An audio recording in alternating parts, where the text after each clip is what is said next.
भोपाल से प्रस्तुत हैं प्रादेशिक समाचार। नमस्कार, समाचारों के साथ मैं जितेंद्र रघुवंशी। पहले मुख्य समाचार। कोविड उपचार में इस्तेमाल होने वाली दवाइयों और चिकित्सा सुविधाओं पर जीएसटी छूट और बढ़ी। बीना में अस्थायी कोविड अस्पताल, ऑक्सीजन बॉटलिंग और रिफिलिंग प्लांट का शुभारंभ। भारतीय खाद्य निगम ने प्रधानमंत्री गरीब कल्याण अन्न योजना के तहत प्रदेशों को 70 लाख टन से अधिक मुफ्त खाद्यान्न की आपूर्ति की।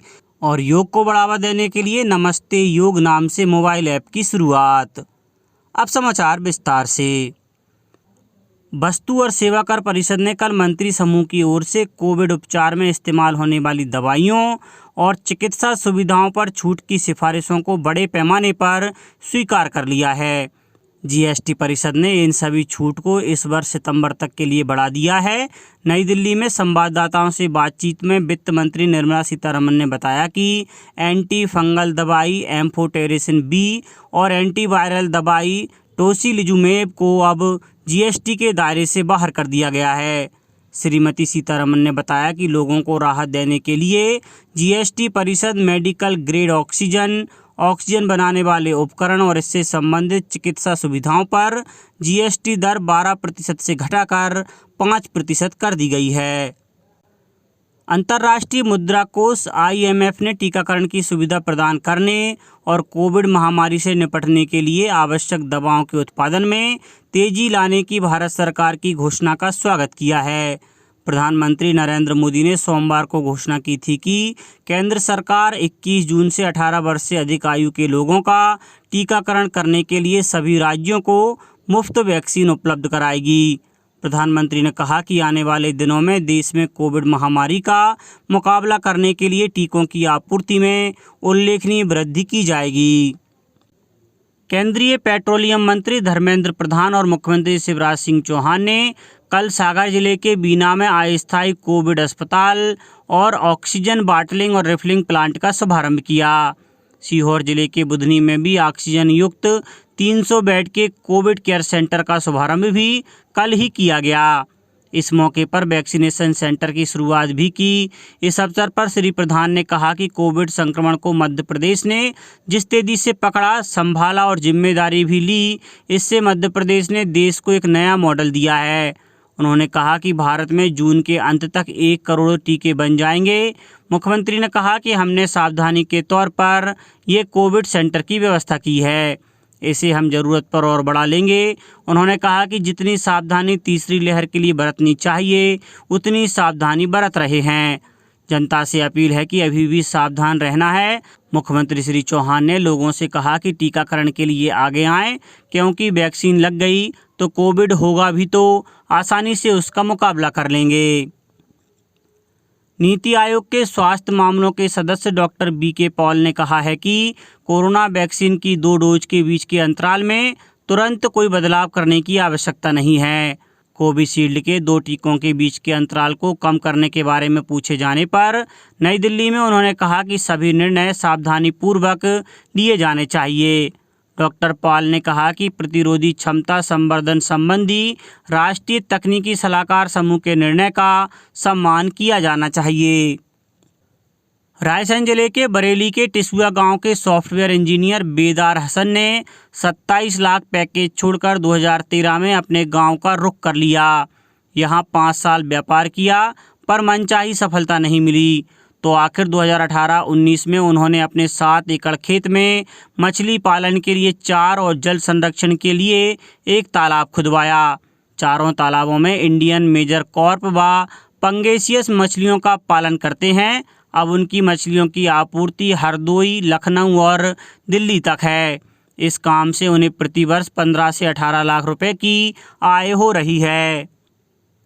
भारतीय खाद्य निगम FCI ने प्रधानमंत्री गरीब कल्याण अन्न योजना के तहत सभी राज्यों और केंद्र शासित प्रदेशों को 70 लाख टन से अधिक मुफ्त खाद्यान्न की आपूर्ति कर दी है। इस योजना के तहत प्रत्येक लाभार्थी परिवार के सदस्य को प्रति माह 5 किलोग्राम चावल या गेहूं मुफ्त प्रदान किया जाता है। उपभोक्ता मामले और सार्वजनिक वितरण मंत्रालय ने बताया है कि केंद्र सरकार प्रधानमंत्री गरीब कल्याण अन्न योजना के तहत खाद्य सब्सिडी, अंतर्राज्यीय परिवहन और वितरक के लाभ सहित वितरण का पूरा खर्च वहन करेगी। 7वें अंतर्राष्ट्रीय योग दिवस के सिलसिले में एक कार्यक्रम के दौरान नमस्ते योग नाम से मोबाइल ऐप की शुरुआत की गई। इस कार्यक्रम का आयोजन आयुष मंत्रालय ने मोरारजी देसाई राष्ट्रीय योग संस्थान के सहयोग से किया था। आयुष मंत्री किरेन रिजिजू ने नमस्ते योग ऐप के बारे में जानकारी देते हुए कहा कि इसे लोगों के लिए एक सूचना मंत्र के रूप में तैयार किया गया है। आयुष मंत्रालय ने कहा कि नमस्ते योग का उद्देश्य योग के बारे में जागरूकता बढ़ाना और इसे ज़्यादा से ज़्यादा लोगों के लिए सुलभ बनाना है। प्रखर चिंतक, साहित्यकार और स्वतंत्रता संग्राम सेनानी पंडित माधवराव सप्रे की 150वीं जयंती के अवसर पर इंदिरा गांधी राष्ट्रीय कला केंद्र और भारतीय जनसंचार संस्थान द्वारा नई दिल्ली, रायपुर, भोपाल, वाराणसी, चेन्नई, नागपुर सहित देश के विभिन्न शहरों में कार्यक्रम आयोजित किए जाएंगे। इस कड़ी में पहला कार्यक्रम सप्रे जी के जन्म स्थान दमोह जिले के पथरिया गांव में 19 जून को आयोजित होगा। समारोह में केंद्रीय संस्कृति एवं पर्यटन मंत्री प्रहलाद सिंह पटेल और सप्रे संग्रहालय भोपाल के संस्थापक पद्मश्री विजय दत्त श्रीधर विशेष रूप से उपस्थित रहेंगे। इस अवसर पर सप्रे जी के अवदान पर केंद्रित एक प्रदर्शनी, वेबिनार और वैचारिक पत्रिका मीडिया विमर्श सप्रे जी पर केंद्रित विशेषांक का लोकार्पण भी किया जाएगा। कैबिनेट मंत्री दर्जा प्राप्त वेयर हाउस कॉरपोरेशन के अध्यक्ष श्री राहुल सिंह द्वारा भोपाल जिले के मुगलिया कोट स्थित स्टील साइलो केंद्र का दौरा कर साइलो केंद्र में भंडारण की सभी प्रक्रिया का अवलोकन किया गया। श्री सिंह को इस मौके पर जानकारी दी गई है कि मुगलिया कोट पर स्थित साइलो केंद्र 5 लाख क्विंटल क्षमता का है। इसे टर्की की कंपनी द्वारा स्थापित किया गया है। इस स्टील साइलो केंद्र का संचालन रघुवेश वेयर हाउस द्वारा किया जा रहा है। अध्यक्ष श्री राहुल सिंह ने कहा कि स्टील साइलो पर भंडारण तकनीकी दृष्टि से भी बेहतर है, साथ ही उपज का बेहतर तरीके से प्रबंधन स्टील साइलो से किया जा सकता है। किसानों से फसल उपार्जन के हिसाब से देखें तो भी स्टील साइलो केंद्र बेहतर साबित हुए हैं। किसान यहां जल्दी उपज बेचकर अपने घर जा पा रहे हैं।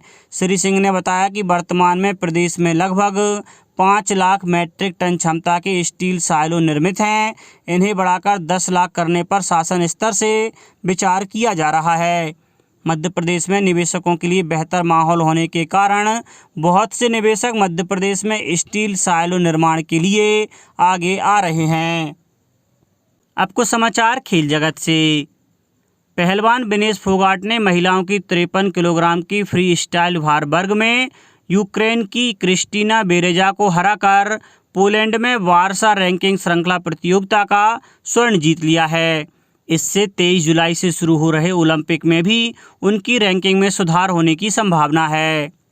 फ्रेंच ओपन टेनिस में सर्बिया की नोवाक जोकोविच स्पेन के राफेल नडाल को हराकर पुरुष सिंगल्स के फाइनल में पहुंच गए हैं।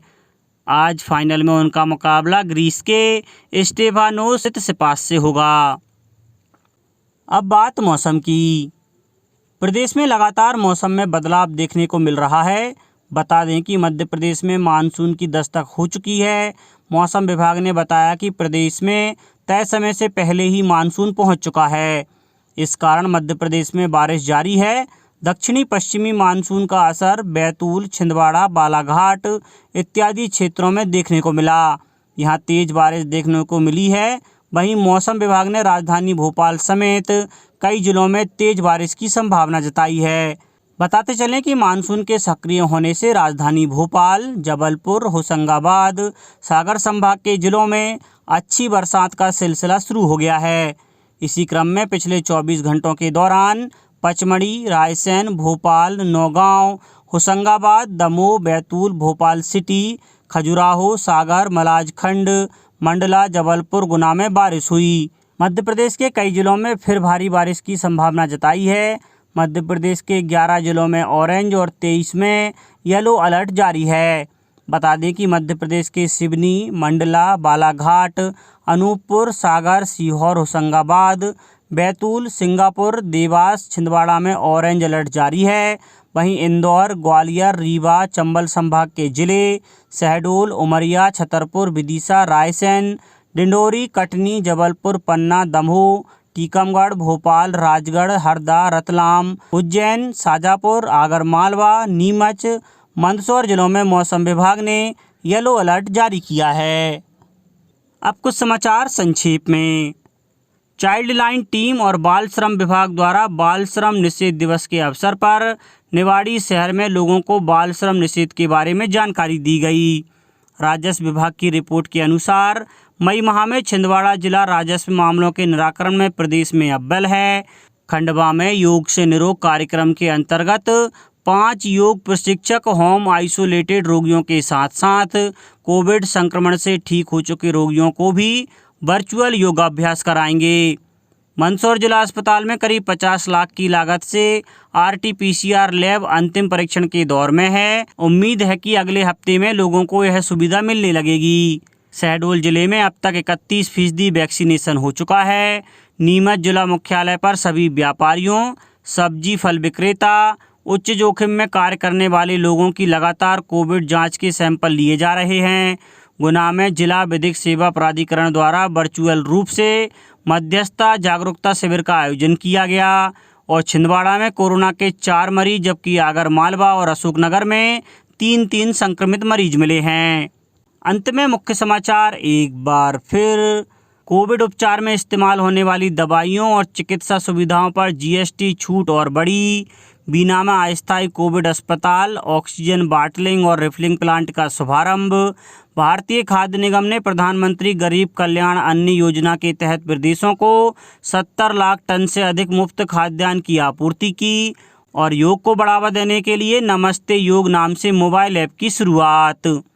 इस बुलेटिन में इतना ही। घर पर रहिए, सुरक्षित रहिए और सुनते रहिए प्रादेशिक समाचार। नमस्कार।